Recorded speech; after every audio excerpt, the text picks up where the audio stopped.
Sí. Ya chicos, la primera, o sea, vamos a seccionar la clase más o menos en 3 partes. La primera va a consistir en hacer un recordatorio de todo lo que hemos visto. El segundo trozo sería lo que se quedó pendiente, que era la clase 5 y el video correspondiente. Y finalmente una especie de diagnóstico, no con notas, sino que es para ver cómo va la cosa. Este último diagnóstico va a ser en función de los grupos, si es que están Claro. las duplas. Bueno. ¿Quién quiere partir comentando de lo que se ha visto? De qué se ha conversado, qué se ha instalado, qué se ha estudiado.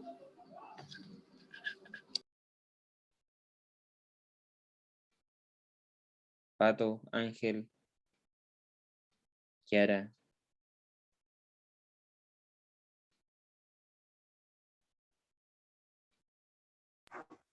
Hola, me encantaría, pero todavía no estoy bien al día. Pero recuerdo que estuvimos viendo el GitHub, aprendiendo a usarlo y todo. Ok, Y sí. supongo que en las otras clases en las que no estuve, también estuvieron aprendiendo a usar los otros programas, como el Code. Ujú. El Visual Studio Code. Ya. Ángel, ¿qué más puede aportar a lo que mencionaba recién Pato? Hemos trabajado también con Jupyter. Ok.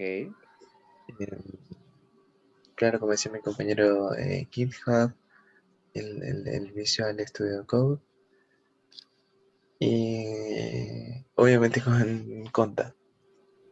Ya. Cristóbal, ¿qué es Conda?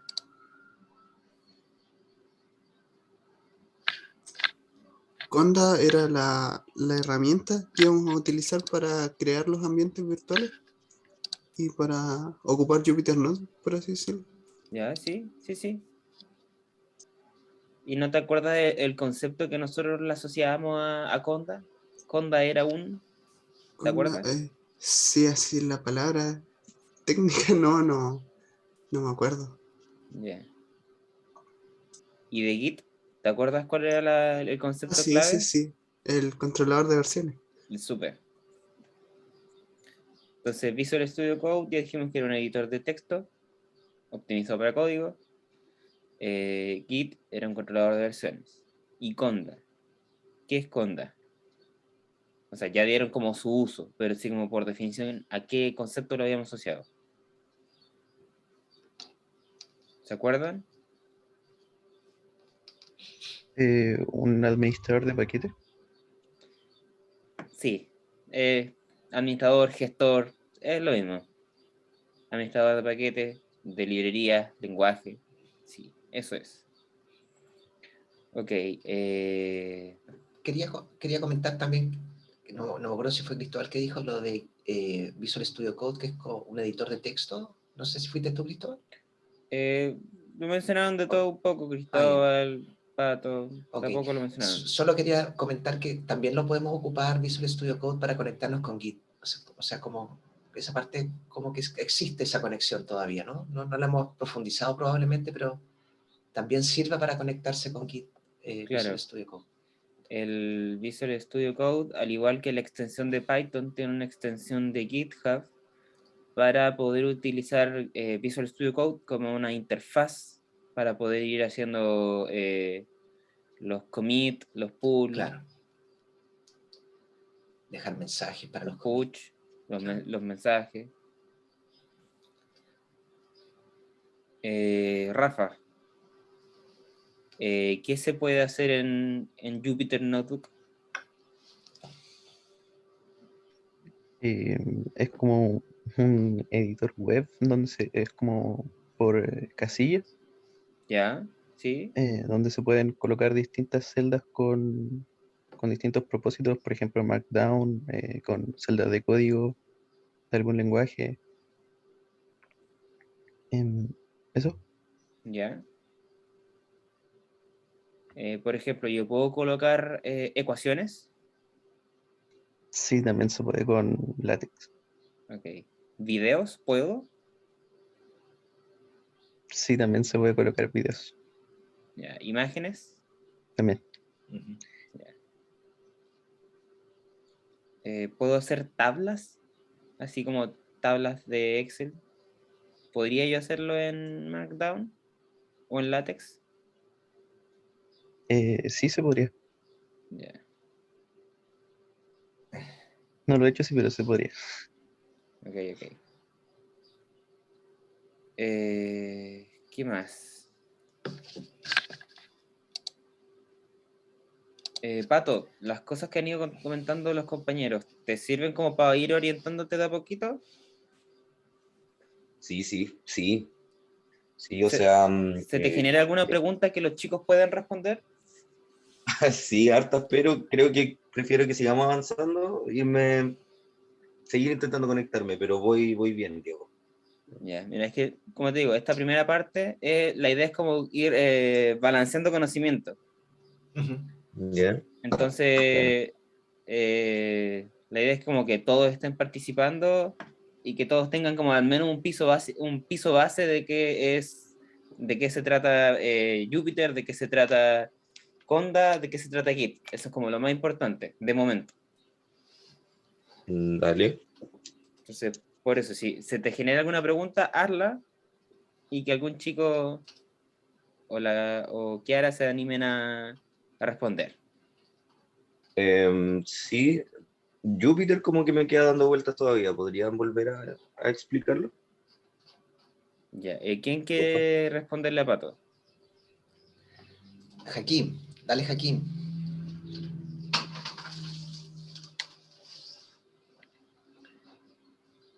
¿Puedes, Hakim? Sí, bueno, Jupyter es una aplicación web donde nosotros podemos hacer código, escribir fórmulas en LaTeX, todo en distintas casillas. Y ahí es donde trabajamos principalmente en este tipo de cursos. Entonces, básicamente nuestra herramienta de trabajo, Jupyter. Ya, buena, bacán. Creo que voy cachando, pero látex, ¿qué es látex? Un lenguaje de escritura, por así decirlo. Es un lenguaje de escritura. Hay cachado que las guías de bachillerato tienen como un tipo de letra súper particular y las ecuaciones se ven como súper elegantes. Sí, sí, eso está hecho en Eso, látex, eso está en escrito en Jupyter. látex, claro. Ya, buena, ya creo que voy cachando. Gracias. Gracias, Joaquín. Gracias, Diego. Kiara, Benjamín, ¿alguna pregunta? ¿Alguna duda? No, por ahora todo bien. Ok. Ahí se va sumando Fernanda. Bueno, básicamente para que se vaya enchufando Fernanda al tiro, estamos haciendo un recordatorio de todo lo que ya se ha visto hasta ahora, de Conda, Visual Studio Code, Jupyter Notebook, qué cosas se pueden hacer en Jupyter Notebook, para qué nos sirve Conda, etcétera, etcétera, etcétera. ¿Te Lo del ubicas? ambiente, lo ¿Te del ubicas ambiente con estos términos, Fernanda? Ay, no escuché porque justo hablaron las dos a la Sí, vez. perdón, dale Ya, nomás. te decía que si te ubicas con todos los términos que acabo de mencionar. Ah, sí, sí, súper. ¿Tienes alguna duda pendiente? ¿Algo que quieras preguntar? Estamos Eh, solamente recordando todo lo que ya se ha visto. no por ahora porque tuve problemas con mi computador y tuve que pedir un computador a la universidad y voy a tener que hacer todo lo que hicimos al principio de la clase de la otra semana, todo de nuevo. Ok. Así que Entonces, con calma y cualquier pregunta, con confianza, hazla, tanto al profesor como a mí. muchas gracias. Ya, de la clase que quedó pendiente, de este video clase 5, ¿alguien lo vio?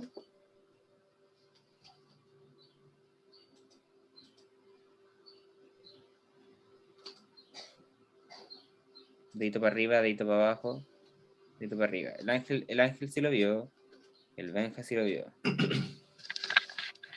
Ya, la Kiara no lo vio. Benja, bravo. ¿Podrías explicar a grandes rasgos, después lo vamos a ver por completo el cuadernillo, de qué se trata?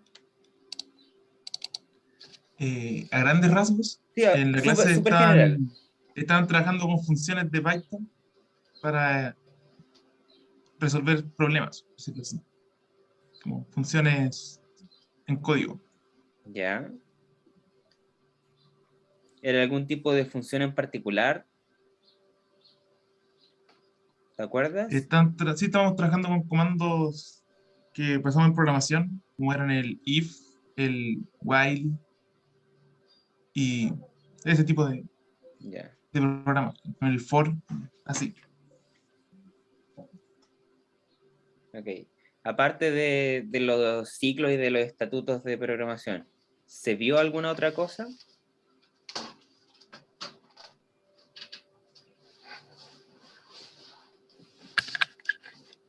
Algo así Eh, como los tipos de variables. ¿Te acuerdas? Sí, pero no me acuerdo muy bien. Tendría que revisarlo. Ya, ok.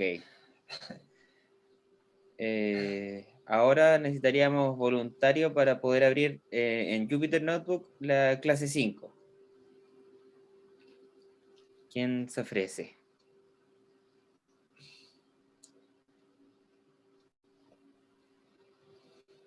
Cristóbal. ¿Puedes, Cristóbal? Sí, disculpe, profe, ¿el que se quedó pegado fue Diego o fui yo? No sé. A lo mejor, Fui yo. yo o Fui yo, Diego, no sé. fui yo. Me acaba de aparecer el mensaje de conexión Sí, inestable. Lo puedo siento. compartir. Sí, gracias, Cristóbal.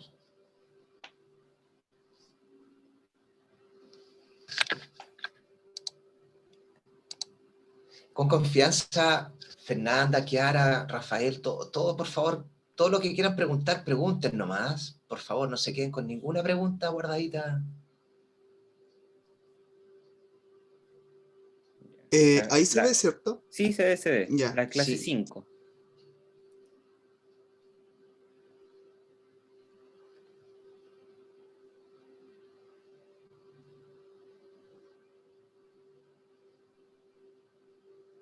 Ya, entonces, aquí unos primeros detalles de Jupyter Notebook que mencioné muy a la rápida hace 2 semanas atrás, que por ejemplo, en la barra de herramientas, una típica barra de herramientas de cualquier, ya sea como Word, Excel, que tiene el archivo, edición, vista, insertar, eliminar, configuraciones, ayuda. Entonces, luego viene otra barra de herramientas inmediatamente, que esta que tenemos aquí, que tiene el disquete, tiene el símbolo más, el símbolo cortar, símbolo copiar, símbolo copiar en portapapeles, subir, bajar, ejecutar, pausa, reiniciar, adelantar, tipo de celda. Entonces, para lo que es ejecución de celda tenemos dos maneras. Una es simplemente colocarla ahí en el run, el play, y listo, se ejecuta la celda. O de lo contrario, sería como con comando de teclado, sería Shift Enter. Entonces esas dos maneras tenemos para ejecutar celdas. ¿Ya? ¿Qué más? Por ejemplo, si se fijan, arriba a la derecha, dentro de lo que es Jupyter Notebook, ahí nos dice IPykernel. se supone que aquí, ahí nos señala el qué kernel estamos ocupando, cuál es el motor de nuestro cuadernillo. Idealmente eso debería decirnos, debería tener el nombre del kernel que nosotros creamos en su momento. Sí, cuando ejecuté el comando llegué y lo ejecuté, no, se me olvidó colocarle Podrías el cambiar tu nombre. kernel, Cristóbal. Entonces, si quiere uno cambiar el kernel, por ejemplo, se va a kernel dentro de la barra de herramientas. Y abajo dice change kernel, cambiar el kernel. Entonces ahí tenemos Acus y el que es por defecto.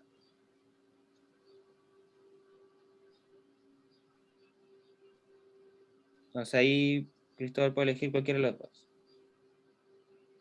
El de Acus era el que tenía antes. Y Acus fue el que tú hiciste para señales. sí, ese mismo. Y, Así que no sé y si. este Python 3 fue el que hiciste para ahora y no le pusiste Sí, nombre. exacto. Ok, entonces quédate con ese que es el de ahora. Ok, entonces, ya, esta primera celda que tiene este HTML es netamente para que el formato del cuadernillo se adapte al tamaño de la pantalla de cada usuario. Entonces, si lo ejecutas, Cristóbal, por favor, ahí como que se ajustó automáticamente. Continúa. Entonces, aquí nosotros, por ejemplo, tenemos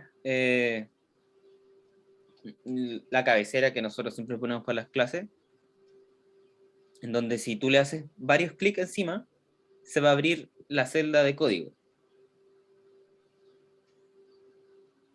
En este caso, nosotros no lo escribimos ni con LaTeX, ni con Markdown. Lo escribimos con HTML, que es netamente una cosa estética. HTML es lenguaje estético. Entonces ahí nosotros le colocamos los correos, la dirección de la carrera, de la página web, pero esto también de igual manera se puede escribir en Markdown o en LaTeX. ¿Sí? Entonces vuelve a ejecutarlo y ahí vuelve a estar como se veía en un principio.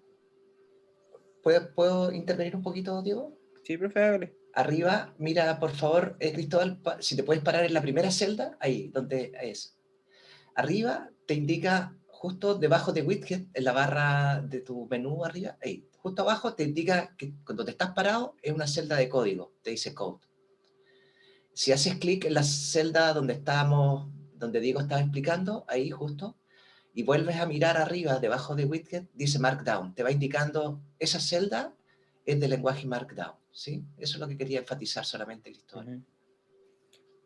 Y también, si bien esta celda es para Markdown, también se puede escribir tanto en LaTeX como en, sí. como en HTML. Para que tampoco se confunda de por qué dice Markdown y esto está en HTML. Correcto. Entonces, volvamos a la clase en sí. Continúa, Cristóbal. Bueno, aquí está una pequeña introducción de lo que se ve en este cuadernillo. En donde ya básicamente este cuadernillo trata de las funciones nativas. Funciones que ya vienen preseteadas, predefinidas dentro de Python. Y no hay que llamar a alguna librería, no hay que instalar nada. Se instaló Python y estas funciones ya están. Entonces, por definición, una función es un bloque de código que se utiliza para realizar una determinada acción. La gracia de las funciones es que uno no tiene que volver a escribir todo este código para hacer algún cálculo o algo. Solamente uno llama a la función y la función, desde donde está guardada, se trae al presente, se ejecuta y listo. Entonces, como lo dice la segunda línea, las funciones proporcionan la modalidad de estar moduladas, de que ya ese segmento del proceso ya está compacto, ya está funcional, y no es necesario ver qué está sucediendo allá adentro, uno sabe lo que pasa. Bueno, lo otro que también se ve dentro de este cuadernillo son las estructuras de control, que como bien mencionaba Benjamín, son el else, el if, el for. que ayudan a la lógica, a puertas de decisión, a realizar procesos iterativos, entre varias otras herramientas. Continuemos. Entonces, ya, de lleno las funciones nativas. Nuevamente redefino las funciones nativas. Son funciones que ya vienen llegar y usar en Python. Uno no tiene que estar llamando a nada. Uno llama a la función y se puede ejecutar tranquilamente. Entonces, aquí al menos están las más importantes o más usadas. Tenemos la función print, que netamente es printear un mensaje en pantalla. Luego tenemos la función int, que es para pasar a un número a entero, es decir, 3,45, el entero de eso es 3. Luego la conversión a flotante. Tenemos un valor de 2, lo pasamos a flotante, ahora es 2.0. Conversión a carácter. Tenemos un número, 1 por ejemplo, pero ahora en vez de manipularse como un número, como una variable numérica, se manipula como un carácter, como parte de un mensaje, o parte de una frase, de una palabra. Luego tenemos abs, que es básicamente sacar el valor absoluto del número que está entre los paréntesis. Luego está round, que es el redondeo. Tenemos un 3.45, lo redondeamos y nos da 4, porque 45 se redondea a 5, 3,5 redondeado a 4. Luego tenemos la función range, que nos sirve para armar una lista desde un valor inicial a un término, y uno puede determinar cada cuántos pasos van a estar separados valor y valor. Luego tenemos la función len, que nos permite saber el largo de una lista, el largo de un vector. Sí, el largo de una lista y un vector. Para una matriz ya es otro elemento. Y la función help, que básicamente nos trae la definición de fábrica que tienen las diversas funciones. ¿Hasta aquí se entiende, chicos? ¿O hay alguna duda? Cristóbal, ¿puedes hacer Lo doble de, clic? Perdón. Adelante. Dale nomás. lo de float, lo de conversión a flotante, ¿qué lo que era? Pasar un número a que contenga decimales, básicamente. Por ejemplo, si tenemos un valor 2, lo pasamos a flotante, ahora es 2.0. Claro. Como si fuese un número real. ¿Y hay alguna función como para determinar la cantidad de decimales que yo le quiero dar a mi número? Como función nativa, hasta donde yo sé, no hay. Dentro de lo que funcionan nativas. Por ejemplo, en el caso del round, del redondeo, uno puede dejar ciertas cifras decimales. Por ejemplo, si uno tiene un valor, tiene 15 cifras decimales, y uno lo redondea, puede decirle redondéamelo al tercer decimal, o redondéamelo al segundo, 4. O al quinto. Como lo más cercano a eso. Buena, bacán. ¿Alguna otra consulta, chicos?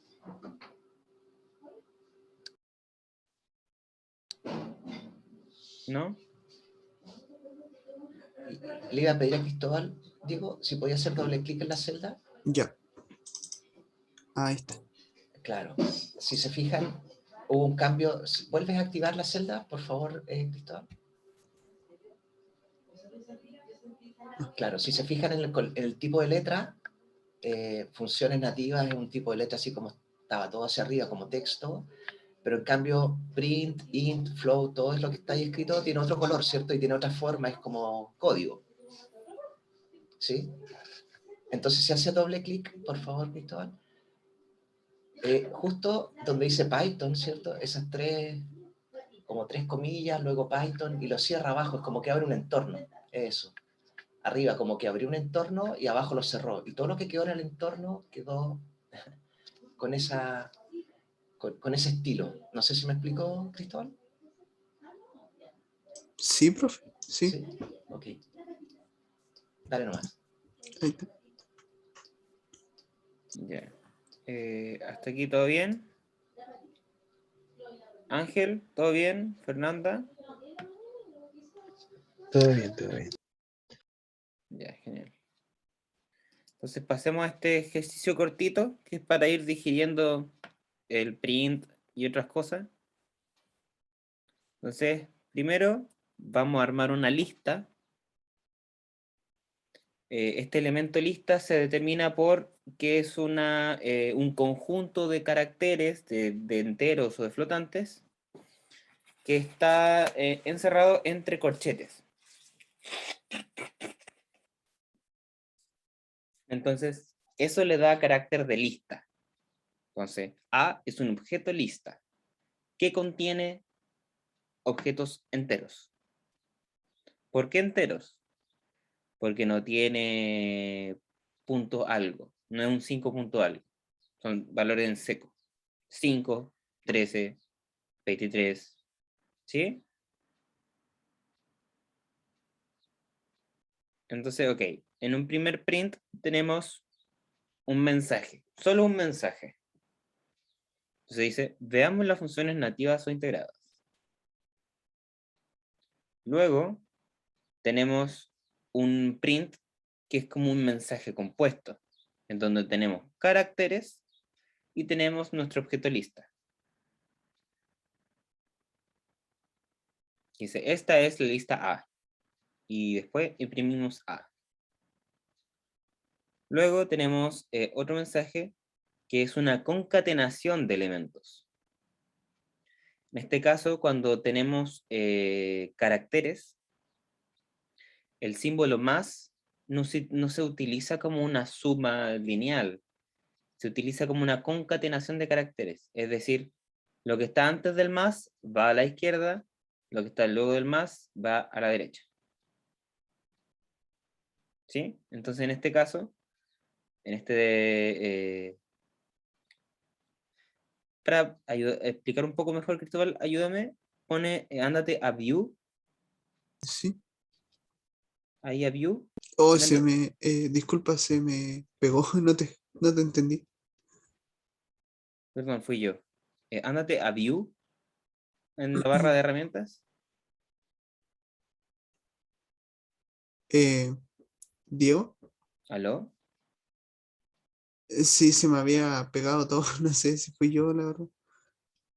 Eh, Pero no te escuché nada después de que me pediste yo. A mí también se me pegó Diego, por si no, acaso. fui Así yo. que Soy yo el que el internet se me está pegando. Denme un segundo. Ya. Bueno. Igual ahora te escuchamos bien. Ya, entonces, en la barra de herramientas, ándate a View. Y ahí donde dice Toggle Line Numbers, actívalo. Sí, sí. Eso va a hacer de que en cada celda, o sea, que cada celda esté enumerada por línea, por fila. Entonces esto va a ser más rápido la explicación. Entonces estábamos trabajando en línea 4. Estábamos hablando acerca de la concatenación de caracteres, ¿cierto? Sí. Entonces, si se fijan, entre los símbolos más, tenemos una combinación de elementos un poco rimbombante, que tenemos de la lista A, queremos el elemento 0. En Python, no sé si se acordarán del Python o sea, de programación para ingeniería, las posiciones parten en 0, no parten en 1. Entonces, si yo hablo del primer elemento, no tiene que ser el elemento que está en la posición 1, sino que tiene que ser el elemento que está en la posición n-1, es decir, 0. ¿Sí? Claro, a diferencia de MATLAB, que el primer elemento siempre es 1, los que usan MATLAB. Entonces, con esta sintaxis de A corchete 0, nosotros estamos pidiendo el primer elemento de la lista A. Ujú. Entonces, eso hasta el momento es 5, pero 5 como un entero. Pero no podemos concatenar objetos de distinta naturaleza. Si el más, para concatenar elementos de carácter, tiene que ser carácter con carácter. Porque si estuviésemos concatenando, o sea, si tratáramos de concatenar valores numéricos, el más ya no tiene su naturaleza de concatenación, sino que tiene su naturaleza matemática, su naturaleza de sumar números. Entonces, Podría, para poder manipular este A corchete 0, lo convertimos a carácter. Con la función nativa que vimos un poco arriba, string. Dice conversión a carácter. ¿Sí? ¿Me siguen? Sí, ¿O me di sí. mucha vuelta? No, o sea, para poder concatenar números con letras, el número hay que transformarlo con string, transformarlo a Exacto. algo concatenable con letras. Pues, eso es Excelente. carácter. Eso es. Eso es. Muy bien. Y así se va a concatenar y va a terminar siendo una lista grande de caracteres. Una seguidilla de caracteres. Luego en la línea 5 Diego, tenemos... ¿Sí? antes de que avance la línea, ¿te puedo hacer una consulta? En la Dime. línea 4. Aún no conozco la diferencia entre colocar un string con 2 comillas o con uno solo, o no sé si no hay diferencia. No hay diferencia. Ya. La única... no hay diferencia. La única cosa que tienes que tener cuidado es que si abriste con doble, tienes que cerrar con doble, y si abriste con simple, tienes que cerrar con simple. Es lo único. Ah, ya. Sí. Vale. Pero Gracias. al menos en Python cumplen la misma función. Ok. Entonces, continuamos con la línea 5, que sigue, en cuanto a sintaxis, sigue la misma idea que de la línea anterior, pero que ahora, en vez de estar concatenándolo, vamos a printear el mensaje y printear la variable. Entonces, tenemos a corchete 0, que ya sabemos que es 5, pero ahora lo estamos convirtiendo a un número flotante, a un número decimal. Entonces eso se va a terminar imprimiendo como 5.0. ¿Sí? ¿Me siguen?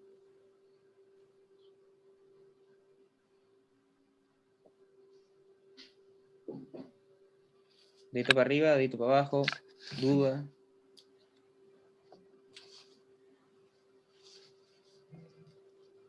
Ya, genial. Veo deditos para arriba. Entonces ahora vayamos a un caso diferente. Que ahora nuestra lista inicial no es una lista de elementos enteros, sino que es una lista de números flotantes. Tenemos 2.35, 7.81. Entonces, nuevamente, línea 11, printeamos solamente un mensaje, sin ninguna distinción alguna. Luego en la línea 11, printeamos un mensaje y la lista.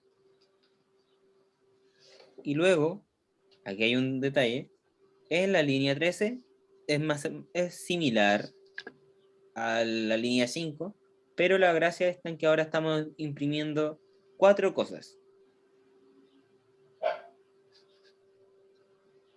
Estamos imprimiendo un primer mensaje, estamos imprimiendo B corchete 2, estamos imprimiendo un segundo mensaje y estamos imprimiendo el entero de corchete 2. ¿Me siguen? Y esto se puede hacer simplemente que están separados con coma. No están concatenados. Se imprime uno e inmediatamente se imprime el otro, al lado.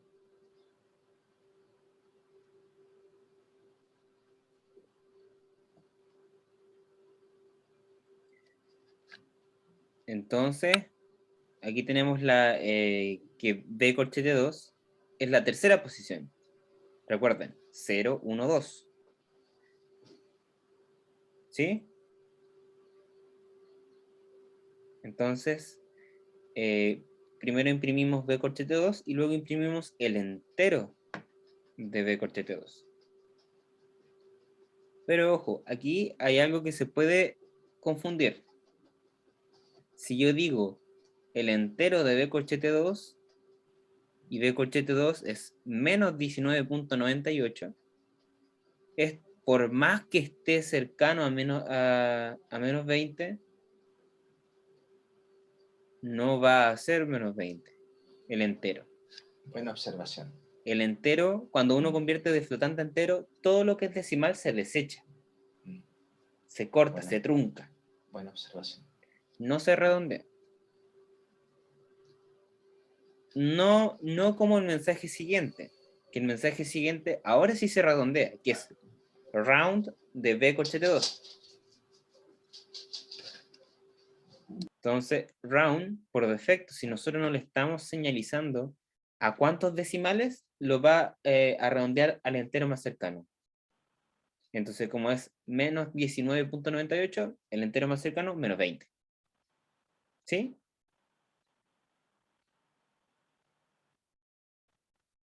¿Me siguen, chicos? Porque esto puede igual llevar a confusión en un principio. Y si yo quiero redondear, por ejemplo, el número ya transformado en entero, o sea, si yo quiero redondear el menos 19, así a secas, ¿también me lo lleva a menos 20? Es que menos 19 ya está redondeado, entonces si tú tratas de redondear Sí, un po. número que ya está redondeado, va a quedar ahí mismo, no le va a hacer Así nada. es. Los Ya, redondeos ya. siempre son al entero más cercano, al entero que está abajo, al entero que está arriba. Claro. Claro. Ya, muchas gracias. Ujú. Entonces, luego, en la línea 15 tenemos calcular el valor absoluto a este tercer elemento. Que bueno, básicamente en este caso, como es negativo, es simplemente quitarle el menos, que le antecede. ¿Sí? Luego, en el 16 y 17 tenemos casos particulares, que son números complejos. Para el número complejo, solamente se señala J como la unidad imaginaria. Entonces tenemos 3 más 4J. En álgebra también el imaginario se ve como un I, pero es el mismo. Entonces 3 más 4J es un número complejo. Pero si ahora se le sacamos el valor absoluto o el módulo, nos da 5. Porque ahí hace la conversión del módulo. Sería bueno preguntar si sabes lo que es el módulo de un número complejo, Diego. Solo por curiosidad. Sí, solo por curiosidad, no me acuerdo a qué altura de la carrera se ve. No me acuerdo si en bachillerato. ¿Alguien puede ayudar?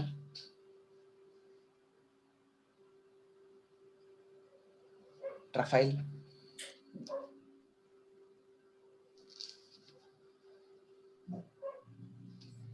Sí.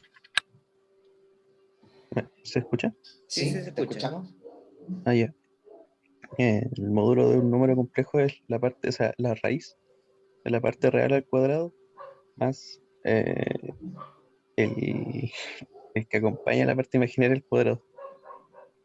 Sí, Correcto. eso es.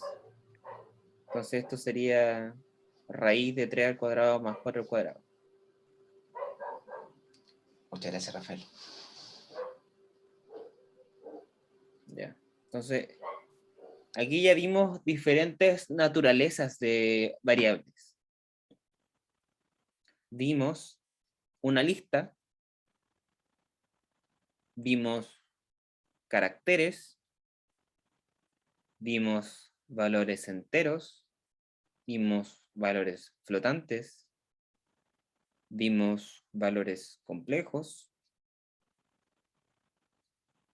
¿Sí? ¿Me siguen con al menos estos 6 elementos que hemos visto hasta ahora? Sí, Ya, genial. Faltan todavía varios más por ver, pero ahí de a poco los vamos a ir mostrando. Continuemos con la otra sección del cuadernillo. Aquí ya tenemos lo que señalaba Benjamin Bravo, que son las sentencias de control. Sí, al menos en este cuadernillo vemos los 3 más utilizados, que son el ciclo for, el ciclo while y la sentencia if.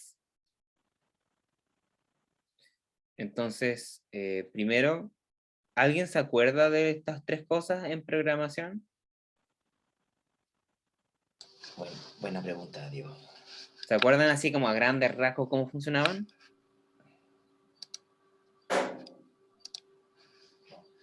Más allá de que la definición de 2 de esos 3 está ahí en pantalla.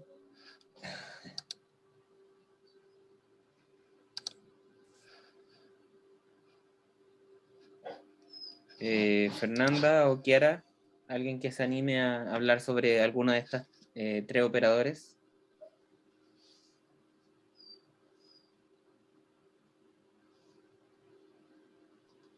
Ángel.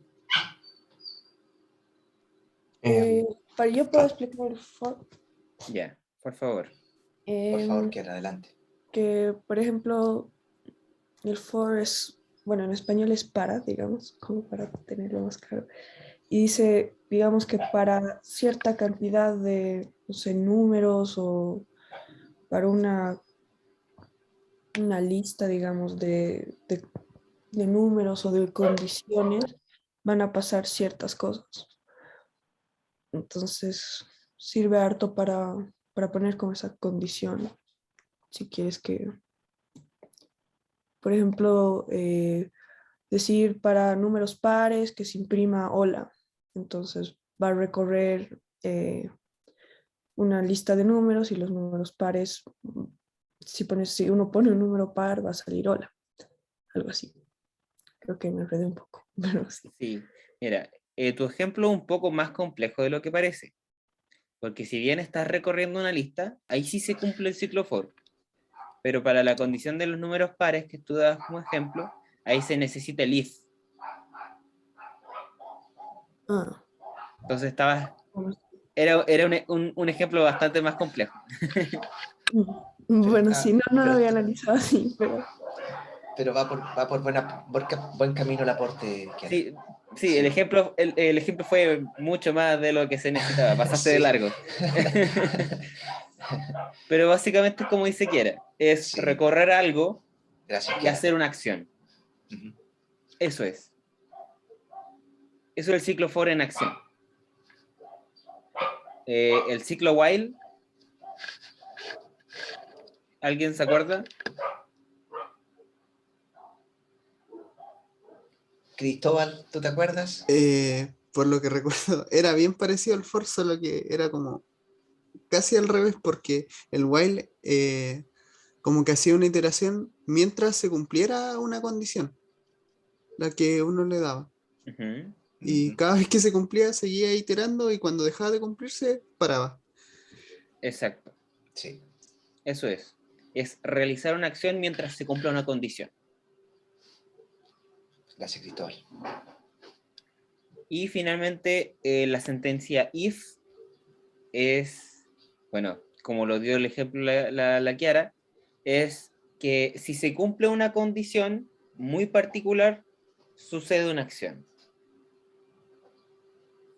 Entonces, ya resumiendo estas 3 alcances de los compañeros, tenemos el ciclo for, que su sintaxis es para un elemento dentro de un objeto a recorrer, se realiza una determinada acción.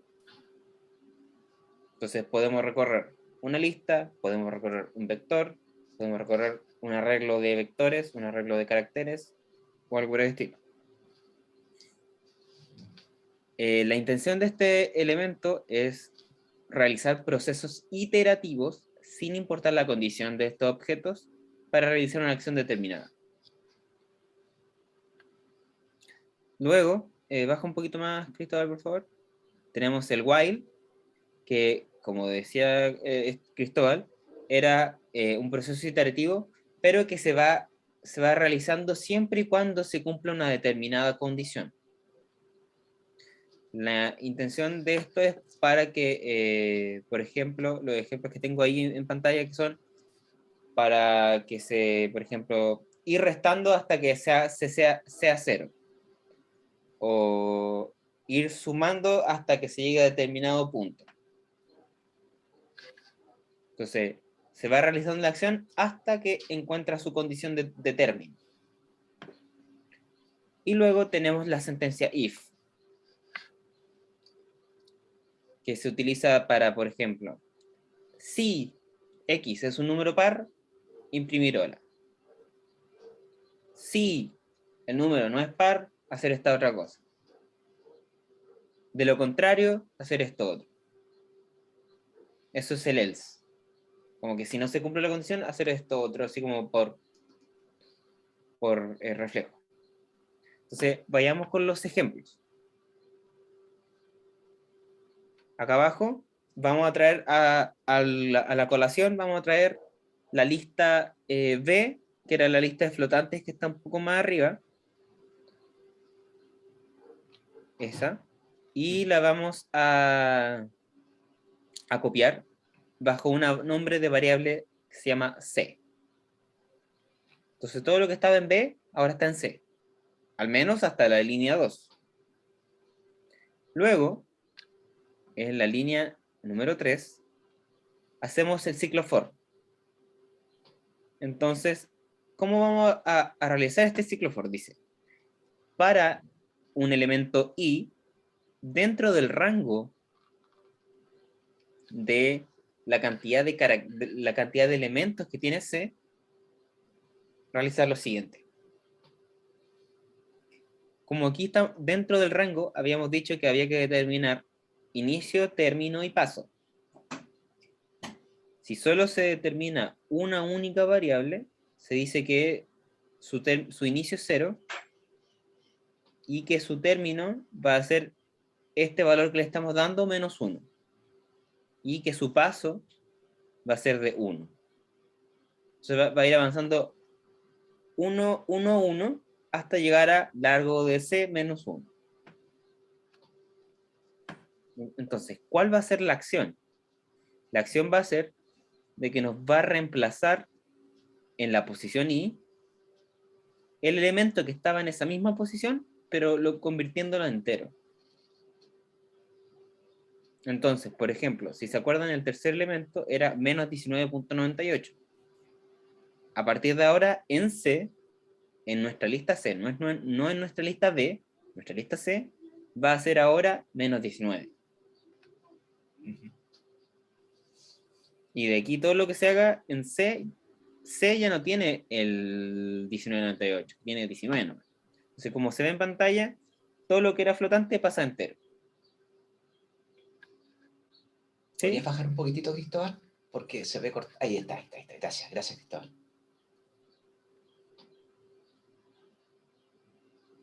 Entonces, luego tenemos ya un segundo ejercicio, que es con un ciclo while. Primero tenemos una variable suma, que está en 0, y una variable p, que está en 0 también. Entonces la condición dice, mientras p sea menor que el largo de a, que de nuestra lista A, de nuestra primera lista, que eran puros números enteros, hacer lo siguiente. Entonces, en suma, vamos a ir almacenando de manera de suma todos los elementos de la lista A. y los vamos guardando y se van sumando, se van sumando, se van sumando, se van sumando, se van sumando. Mientras que en P, lo que vamos a ir haciendo es ir sumando de a uno. Y eso nos va a ir cambiando posición.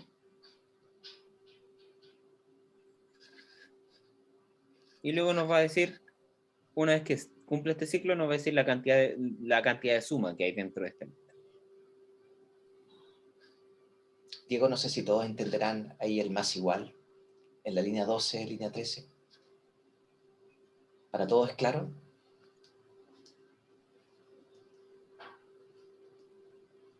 Yo estoy un poco perdido con eso.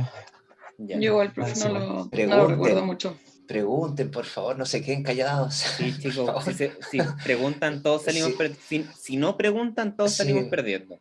Asumimos que todos saben, entonces podemos ir muy, muy rápido y nos estamos equivocando. Así que, por favor, esta parte es súper importante, las funciones nativas, los ciclos, la simbología, la sintaxis, todo esto es súper vital para lo que viene después.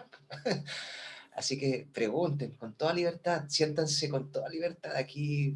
Para eso es la clase, por favor. Entonces, voy a explicar el más igual. Habíamos dicho que suma era igual a 0 y que P era igual a 0. Al menos hasta la línea 10. Permiso.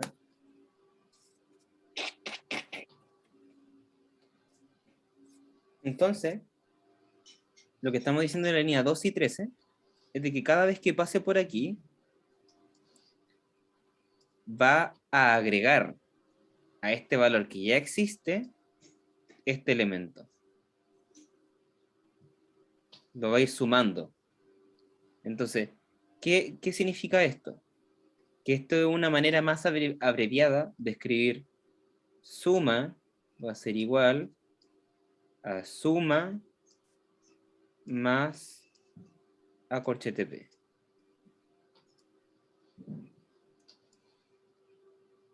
Esto es lo mismo, solamente que de una manera más abreviada. ¿Ahí me siguen Suma. mejor? Sí, sí. Y suma está definido en la línea 9. Ya, genial. Entonces, básicamente esto es una versión como para los flojos, por decir una manera de ir sumando constantemente con el mismo elemento. Porque igual escribir S igual S, o viendo esto, es un poco redundante. Entonces, por eso se adopta la manera de escribirlo así.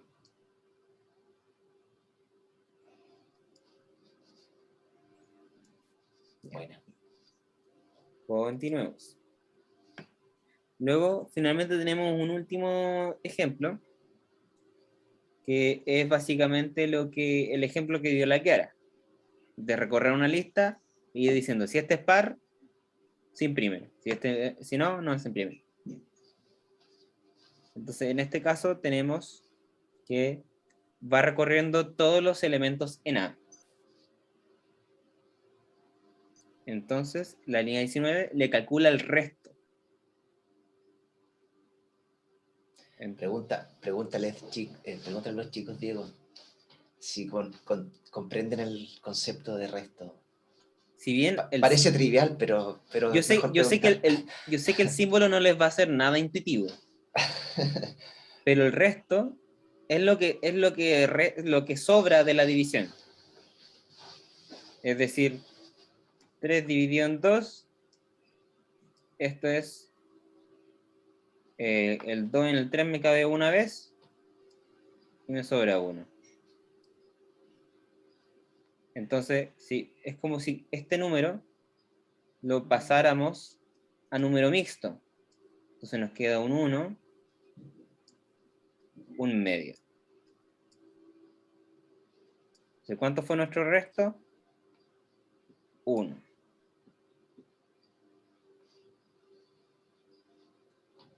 Entonces, esta operación, este símbolo porcentaje, eso es lo que hace. Ver cuántos elementos nos alcanzan a ser perfectamente divisibles por este elemento de la derecha. Gracias, Diego.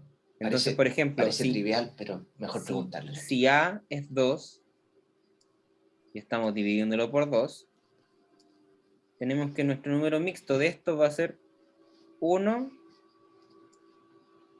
0 medios. Entonces, ¿cuánto es nuestro resto? 0. Entonces, por definición de los pares e impares, si el resto es 0, es par, si el resto es 1, es impar. Y así funciona es la lógica de esta cosa. ¿Se entiende? ¿Para qué era el igual igual? El igual igual es para, de manera lógica, preguntar si es exactamente igual una variable con otra variable, o en este caso una variable y un número. Si es solo un igual, tú estás reescribiendo esa variable. Pero si estás con dos iguales, tú le estás preguntando si estas dos cosas son iguales o no. Buena pregunta, Pato, sí. Entonces, si R igual 0, es una pregunta. ¿Estas dos cosas son iguales? Y ahí sale un nuevo objeto de variable, que es un objeto de variable de tipo booleano. ¿Verdadero o falso? Claro, entiendo. Sí. Entonces, O sea, cuando es un solo igual, en el fondo estamos hablando Asignas. de que, claro, cuando es un solo igual, no sé, pues estoy diciendo no sé, mi perfume es igual a mi lámpara, por ejemplo, y básicamente estoy diciendo que me voy a echar lámpara en vez de perfume. exacto. Está asignando ese valor lámpara al valor, a la variable nueva perfume, una cosa así. Claro. En Aquí cambio, Muchas con gracias. el doble igual, tú estás diciendo, mi perfume es igual a mi lámpara, Mm. y la salida va a ser true o O false. false. Claro, va a ser 0 o 1. Exacto. Claro, sí. Entonces, ese es la razón Razonamiento lógico. el razonamiento lógico del igual igual. Claro, sí. Buena pregunta, Pato.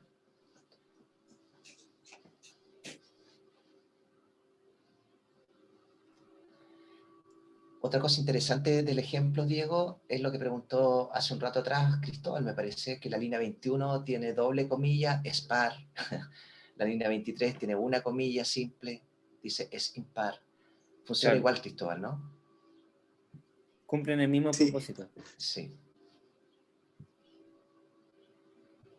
Entonces ahí tenemos en acción estas tres sentencias de control: el for, el while y el if. Continúe.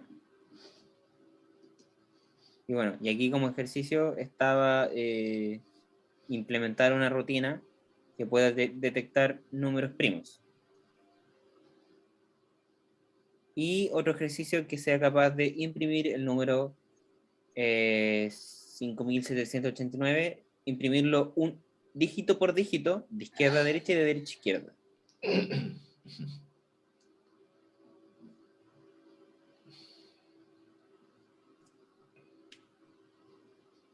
Entonces, bueno, conversamos este ejercicio. ¿Cuál es la lógica que le ven detrás de esto?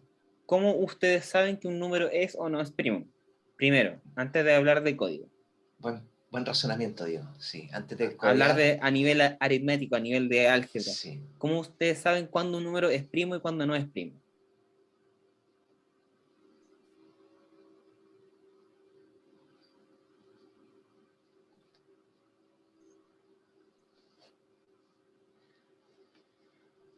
Cuando solo se puede dividir por sí mismo y da un número entero. O no, lo dije al revés, cuando hay ya no sé cómo decirlo. Vais cerca, vas muy Sí, cerca. va bien, Pato. ¿Alguien quiere complementar lo que acaba de decir Pato? Joaquín. No lo Fernanda, escuché, se me anda medio pegando. Si lo puede repetir. Cuando O sea, un número es primo cuando se puede dividir por sí mismo o por uno y el resultado va a ser un número entero.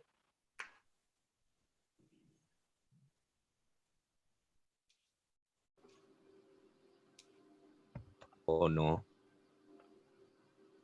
Lo último está de más. Básicamente es cuando es divisible. Es divisible por sí mismo. Cuando uno solamente, cuando y por sí solamente es divisible por sí mismo y por el 1. Mm. ¿Se entiende eso? Esa es la definición. Esa es la definición.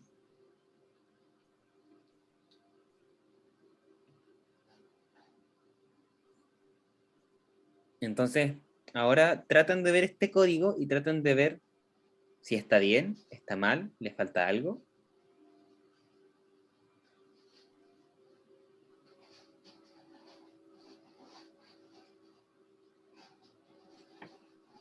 Les doy hasta 11:15. Pueden conversarlo a micrófono abierto, no hay problema. La idea es que lo dialoguen. Por favor, hablen. Es con todo lo del entusiasmo, pero por favor, hablen.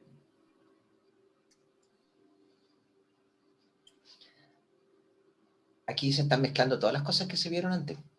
Prácticamente todo.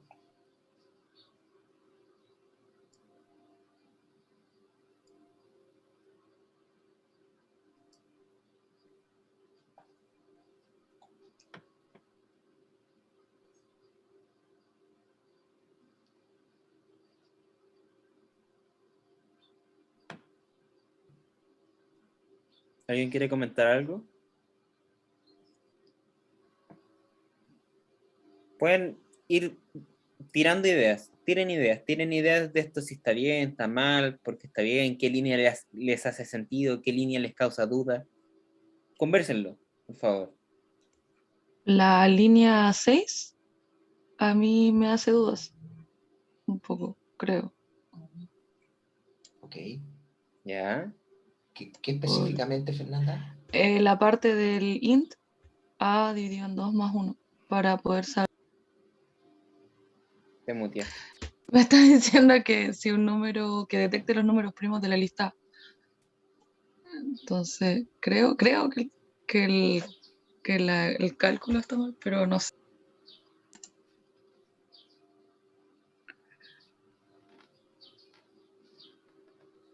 ¿Ya? ¿Alguien le quiere comentar, refutar, apoyar la idea de la línea 6 que está rara?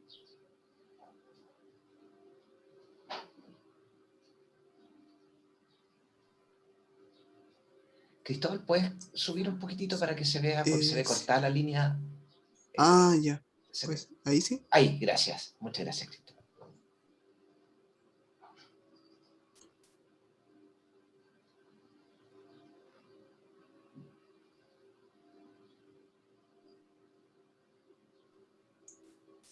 O sea, por lo menos en este ciclo for veo que X recorre desde 2, o sea, parte desde el 2 y va hasta la mitad del número de la lista más 1.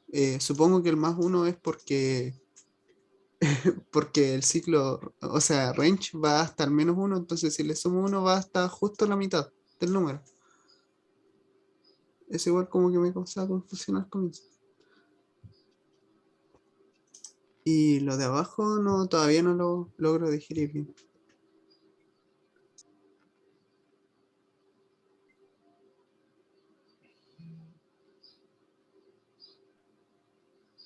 ¿Alguien quiere comentar más la idea? Están cerca, ¿eh? Están súper cerca, les queda un minuto. Si el resto es igual a 0, entonces no es primo. Lo que significa que ahí está diciendo básicamente que claro, porque tiene que ser un número entero, ¿o no? Ah, no, pues, ya lo había dicho antes. Ay, estoy confundido. Ayuda, voy a llorar.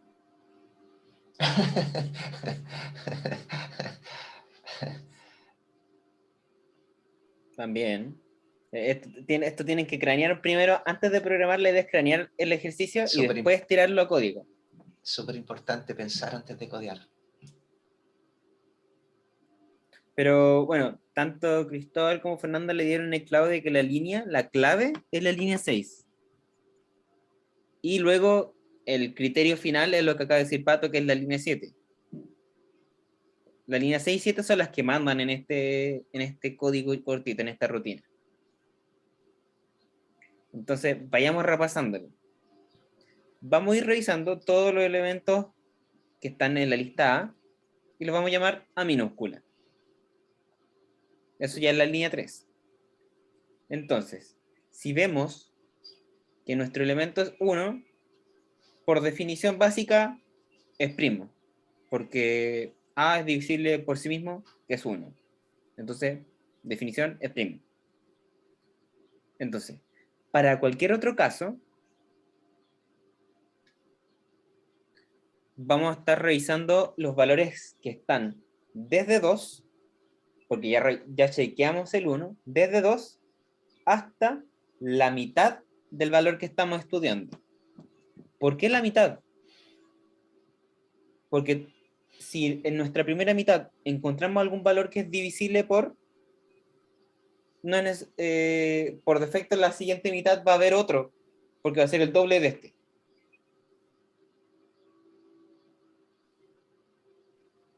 ¿Se entiende?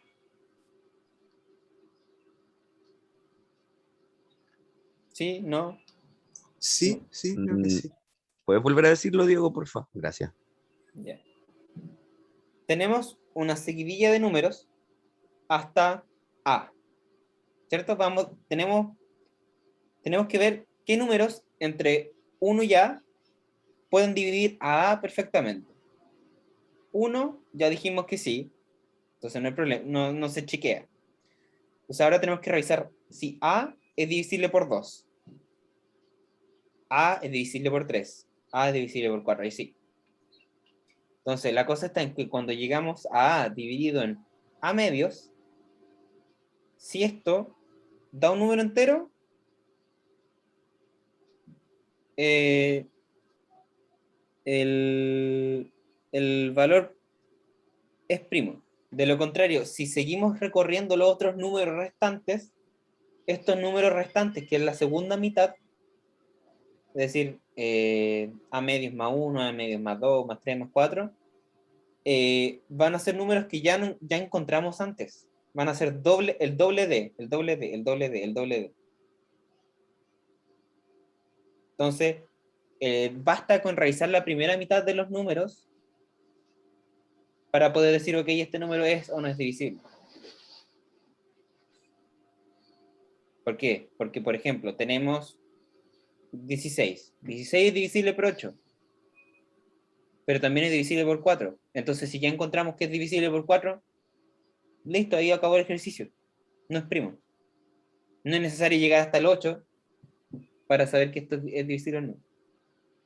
Está bueno.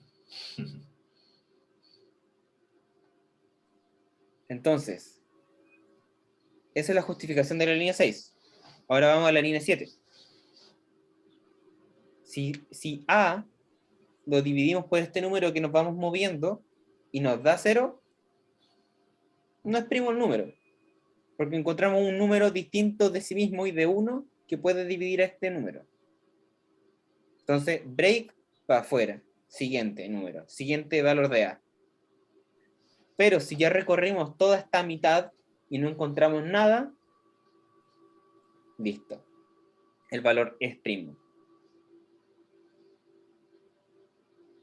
¿Sí? ¿No? ¿Estoy chamullando? ¿No estoy chamullando?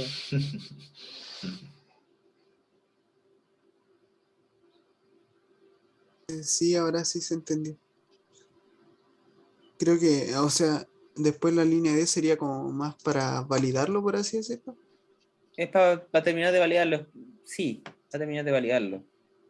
Esto tranquilamente igual después se puede reescribir como un while. Entonces, mientras este número no llega hasta la mitad, vamos avanzando e intentar ver si es primo o no es primo. pero esta otra manera también de escribir.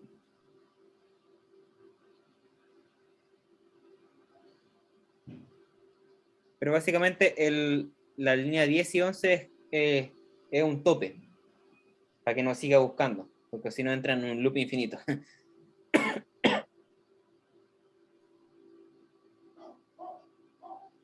¿Ya? ¿Sí? ¿No? ¿Alguien más con dudas? Cualquier duda, por favor. A mí me sigue dando vuelta el tema del elemento de A minúscula cuando dice for A in A. A minúscula termina siendo los números con los que vamos a dividir Claro, cada lo que pasa es elemento. que nuestro gran elemento A mayúscula, A es mayúscula. nuestra lista, es una lista de elementos. Ujú. Y A minúscula lo vamos a utilizar como una variable de paso para ir recorriendo esta lista A mayúscula.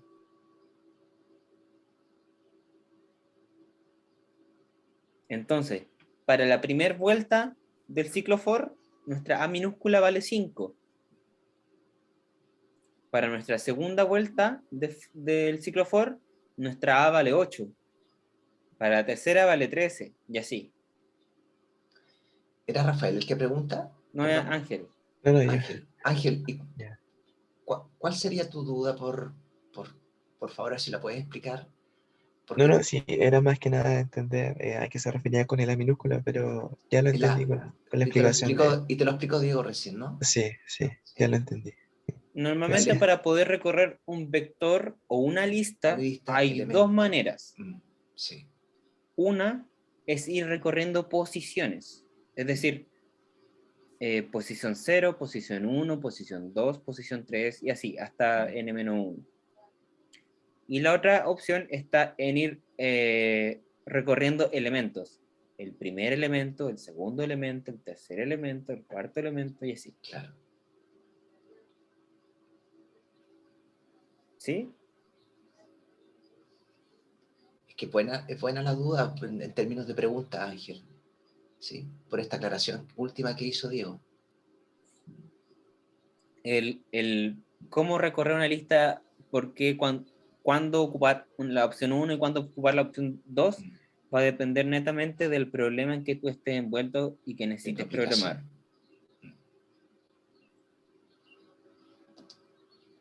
Porque si tú no necesitas manipular la posición de tu elemento, ocupa esta, que es un elemento dentro de un objeto. Pero si tú necesitas recuperar la posición de este elemento que estás estudiando, ahí es mejor ir recorriendo posición por posición. Por ejemplo, mira, sube un poco, Cristóbal. Acá, en la línea 13, por ejemplo, o sea, en la línea 3, nosotros estamos, o sea, la 3 y 4, nosotros estamos recorriendo una lista según su posición. Eso. Pero en el ciclo for de la línea 18, nosotros estamos recorriendo elemento por elemento, sin distinción de la posición, porque la posición no nos interesa. ¿Se les podría extender el razonamiento? ¿Puedes volver abajo, Cristóbal, al ejercicio que estábamos analizando? Ahí, eso.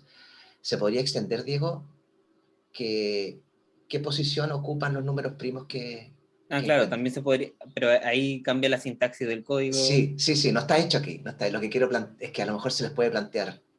Claro. Encontró el primo, correcto. La pregunta es, ¿en qué posición se encuentran los números primos que encuentra en la lista? Es igual, le sube un poquito la complejidad a la sintaxis del código. Y por último, vayamos al ejercicio de abajo, que es el último. Por favor, Cristóbal. Y ahora lo que nosotros tenemos que hacer es ir recorriendo este número, que es 5.789, pero ir recorriéndolo dígito por dígito. ¿Qué pasó, Pato? Sí, disculpen que les interrumpa. Diego, disculpa que te interrumpa. Igual ahora me tengo que ir porque tengo clases en otro ramo. Sí, Colocamos la hora ya, Pato, sí. Sí, estamos- tranquilo, esto está siendo grabado y yo lo voy a subir en un ratito más. Ya, eso, bacán, gracias. Gracias, Pato. Muchas gracias por todo y que estuvo muy buena la clase. Ahí, Chao, Pato. Que te vaya bien, Que te Pato. vaya bien. Ya. Entonces, como les decía, este último ejercicio, queremos recorrer el elemento 5789, de izquierda a derecha y de derecha a izquierda.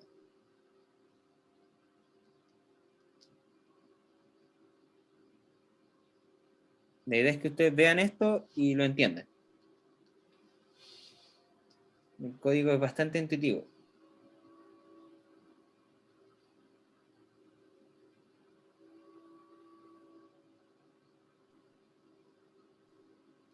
La línea 8 yo creo que es la que más los va a complicar.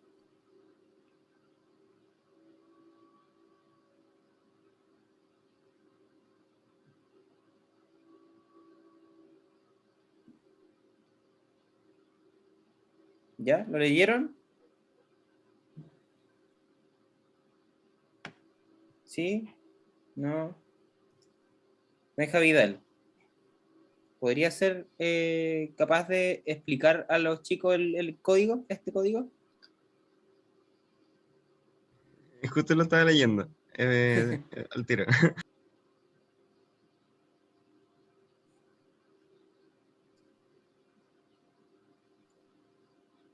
Bueno, aquí, por ejemplo, se está tomando se tiene un valor inicial, que en este caso es n, que es igual a 5789, y después ese dato se pasa a string, que es la línea 2. Después se formaría en este caso un ciclo for, de i hasta la longitud, en este caso de ns, que es en este caso donde se encuentra nuestro valor, pero tomado ya como string. Entonces acá abajo dice que el L-R va a ser igual a los valores que van a ir tomando a través de ese i que va a ir recorriendo, por así decirlo, SNS, y se van a ir reescribiendo en esa nueva variable, por así decirlo, que se va a llamar L-R. Y ahí abajo se va a ir printeando. Entonces abajo se va a ir printeando de acuerdo a lo que va a ir tomando por el ciclo for. Hasta la línea 6. Después se continúa con otro ciclo for, en este caso el mismo, en ese sentido. Y en ese caso se reescriben en el mismo L-R, tomando en este caso los valores de la longitud de n-s, y se le resta 1 y también el mismo valor que va a ir tomando en este caso la i. En este caso se van a ir reescribiendo, se van a ir printeando. Ya. Esa es la lectura completa que tiene el código. Ángel, ¿se entiende la línea 2? Del por qué lo pasamos a carácter. Esto es para que después podamos recorrerlo con el for. Sí. ¿Por qué? Porque el n, nuestro n, es un número. Pero cuando lo pasamos a carácter, ese único número no sigue siendo un número, sino que son dígitos caracteres. En este caso son 4 caracteres. Y eso es el por qué lo pasamos de número a string o carácter. Fernanda, ¿se entiende la línea 8? Sí, algo, pero me confunde al leerlo los guiones y esas cosas. Es que aquí hay algo que no hemos explicado, Diego, pero a lo mejor ellos ya lo sabían, ¿no? ¿Qué cosa? Leer al revés, de derecha a izquierda.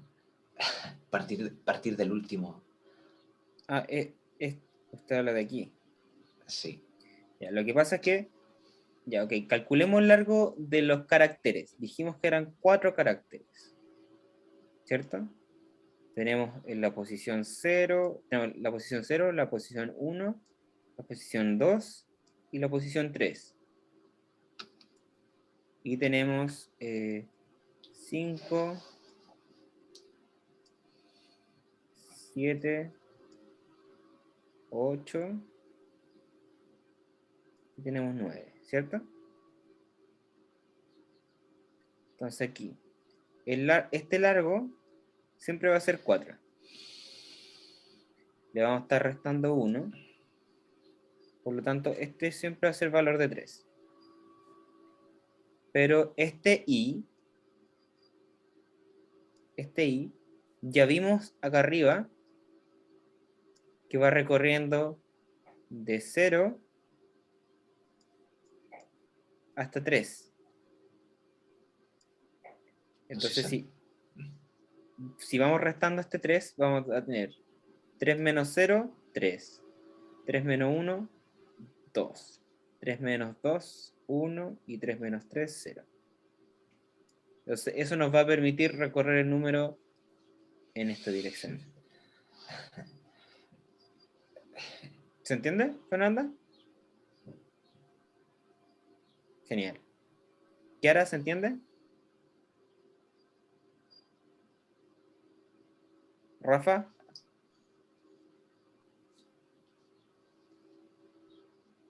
Genial. ¿Alguien quedó colgado con duda? ¿No? Ángel, sí. Cristóbal. Bien. Sí, estamos bien. Ya, genial. Bueno. Y eso sería lo que era Sí. la clase pendiente.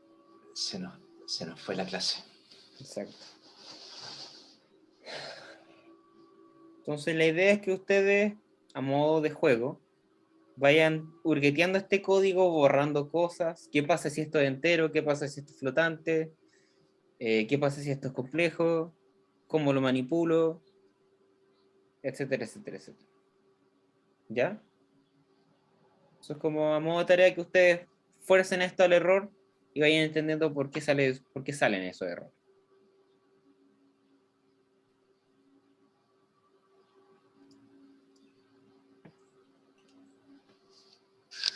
Ya. ¿Alguna pregunta? ¿Duda? Todo, chicos, todo sirve para preguntar. La idea es que nadie se quede atrás.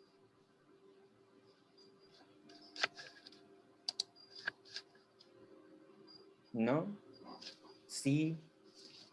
Sí, pero me da vergüenza preguntar. ¿Cómo es la cosa? No alcanzamos a hacer la última parte de la clase, Diego. Se nos fue. No, se nos fue el tiempo. Sí, sí. Se lo Pero al podríamos menos encargar. lo que se vio hoy día chicos. quedó clarito, ¿cierto? Sí. Sí, dedito para arriba. Ya, genial. Entonces, ¿estamos, pues, chicos? En honor al tiempo, ya no nos alcanza nada más. Voy a pausa.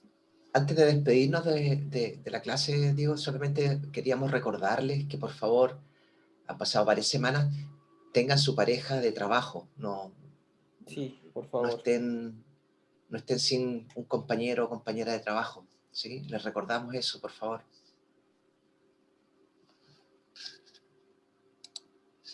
Ya. Voy a pausar la grabación, chicos.